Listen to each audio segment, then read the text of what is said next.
dari kecil ya saya muslim, saya ngaji, saya sholat. Sangat luar biasa. Bapak sudah rajin ngaji, rajin sholat semenjak kecil. Walaupun memang ukuran rajin itu setiap orang berbeda. Apakah yang disebut rajin itu seminggu sekali ngajinya atau setiap hari ngajinya, kita tidak tahu. Tetapi kita husnudzon saja kepada Mas ini. Mungkin saja Mas ini ngajinya setiap hari, setiap waktu. Bahkan barusan dikatakan dari kecil sudah menjadi seorang muslim. Kemudian apakah betul tidak Mas ini menjadi salah seorang penggerak remaja masjid? Bahkan saya waktu itu salah satu penggerak remaja masjid di tempat saya. Sangat luar biasa. Rajin sholat, rajin ngaji, kemudian penggerak remaja masjid. Wah, ini hebat, luar biasa. Nah, apakah memang Mas ini juga yang menjadi penggeraknya, yang mempeloporinya untuk remaja masjid? Dan waktu itu, puji Tuhan, saya yang menggerakkan waktu itu, dan akhirnya saya menjadi salah satu anggota remaja masjid. Patut diangkatkan jempol, karena Mas ini sudah mempelopori kebaikan. Wah, ini sangat luar biasa, sahabat Asik Ngaji. Dimana Mas ini menjadi penggerak, kemudian rajin ngaji juga, kemudian beliau rajin melaksanakan ibadah sholat tanpa putus-putus. Tetapi kenapa ya endingnya jadi seperti ini? Saya masuk penjara umur 16 tahun. 16 tahun. Bentar. Apakah kami tidak salah ya? Remaja masjid, sholatnya tidak putus, kemudian rajin ngaji, tetapi masuk penjara.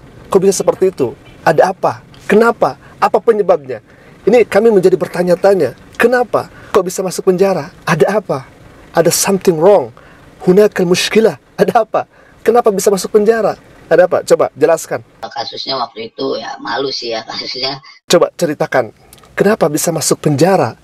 Walaupun memang malu, tetapi kan mohon maaf, Mas juga kan salah satunya memberikan kesaksian ini di media sosial juga begitu ya.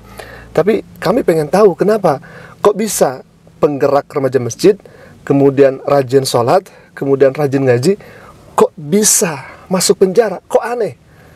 Kenapa? Kami sempat bertanya-tanya seperti ini karena bingung, kok bisa seperti itu? Ada apa nih? Ada apa? Coba.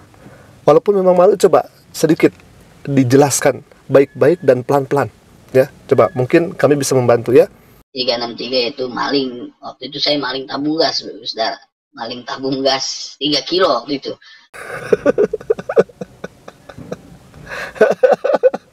Subhanallah. Gimana ini remaja masjid tapi kok bisa seperti itu? Kok bisa maling? Dan maling gas 3 kg LPG. Kenapa? Ada apa? Mungkin Masnya salah pergaulan kali ya. Kok bisa-bisanya Mas rajin ngaji, rajin sholat tanpa putus-putus, tapi bisa seperti itu? Mas begini, ini kenapa kami speak up dan kami meluruskan dari pernyataan Mas, karena Mas sendiri bawa Islam. Jadi kami merasa terpanggil nih di sini karena awalnya Mas ini rajin ngaji, kemudian rajin sholat. Kalau misalkan dulunya Mas rajin ngaji, ya harusnya tahu di dalam ayat Al-Quran bahwa kita itu tidak boleh kemudian untuk mencuri. Kan jelas ada ayatnya. Kalau memang dulu Mas ini rajin ngaji, pasti paling tidak Mas kan membaca ayatnya. As-sariqu was-sariqatu faqta'u aydiyahum. Potonglah laki-laki atau perempuan yang mencuri. Jadi kalau misalkan ada batas hadnya yang kemudian harus dipotong dalam hukum Islam, itu keras dan tegas Islam menganjurkan untuk dipotong tangannya karena dia melakukan hal yang tidak sesuai dengan syariat. Jadi dalam hal ini Al-Quran sudah memberitahukan bahwa di dalam Islam pencurian itu sangat dilarang, bahkan bisa mengakibatkan terhadap pemotongan tangan. Ini malah dilakukan. Bukannya Mas dulunya rajin ngaji begitu, bukannya Mas dulunya rajin sholat, tetapi yang as-sholatu tanha anil fahsya'i wal munkar, sholat itu mencegah daripada perbuatan keji dan munkar, malah sekarang malah mencuri. Nah ini yang kemudian aneh. Kok aneh? Orang yang ngaji tapi bisa mencuri, aneh. Karena dalam Al-Quran orang yang mencuri itu dipotong tangannya Mas, kalau misalkan sudah batas hadnya. Bahkan Rasulullah SAW sendiri itu kepada putrinya Sayyidah Fatimah mengatakan, kalau saja anakku melakukan pencurian, maka aku sendiri yang akan memotong tangannya. Nah, makanya di sini kami merasa terpanggil karena Masnya rajin ngaji nih, kok bisa seperti ini? Mungkin nanti barangkali ada ibu dan bapak yang dulu kehilangan gas, boleh nanti ditanyakan sama Mas ini. Bercanda ya Mas ya. Jadi mungkin saja Mas ini salah pergaulan mungkin. Kok bisa seperti ini? Apakah seperti itu? Salah pergaulan Mas? Karena pergaulan mungkin karena pergaulan. Tuh kan, kami juga bilang mungkin Masnya ini salah pergaulan sehingga bisa melakukan hal yang tidak sesuai dengan syariat Islam. Padahal Mas dulu rajin ngaji dan melaksanakan ibadah sholat. Nah, bagaimana nih kesudahannya Mas? Apakah Mas ini masuk penjara kemudian nanti ada yang nembus, atau justru Mas ini masuk penjara kemudian diinjili, atau masuk penjara, atau kayak gimana nih ceritanya? Kami juga pengen tahu nih Mas. Dan puji Tuhan saya 2 bulan di dalam penjara yang tebus juga om saya ini. Om saya itu seorang gembala di salah satu gereja di daerah Tangerang. Oh, jadi saya mengerti. Jadi Mas ini melakukan pencurian gas tersebut, kemudian masuk ke dalam penjara, terus ditebus sama om Mas ini. Dan kebetulan omnya ini adalah seorang gembala gereja, atau bisa dikatakan seorang pendeta. Kemudian Masnya diinjili, bukan seperti itu? Ibaratnya diinjili tentang Yesus lah, disuruh ikut-ikut gereja.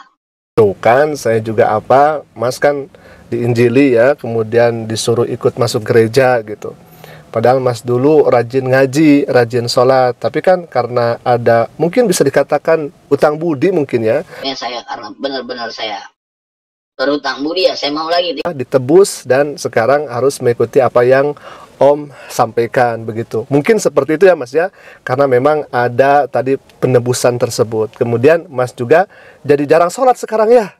Jadi karena saya udah sulit buat ibadah, sholat juga saya udah sulit.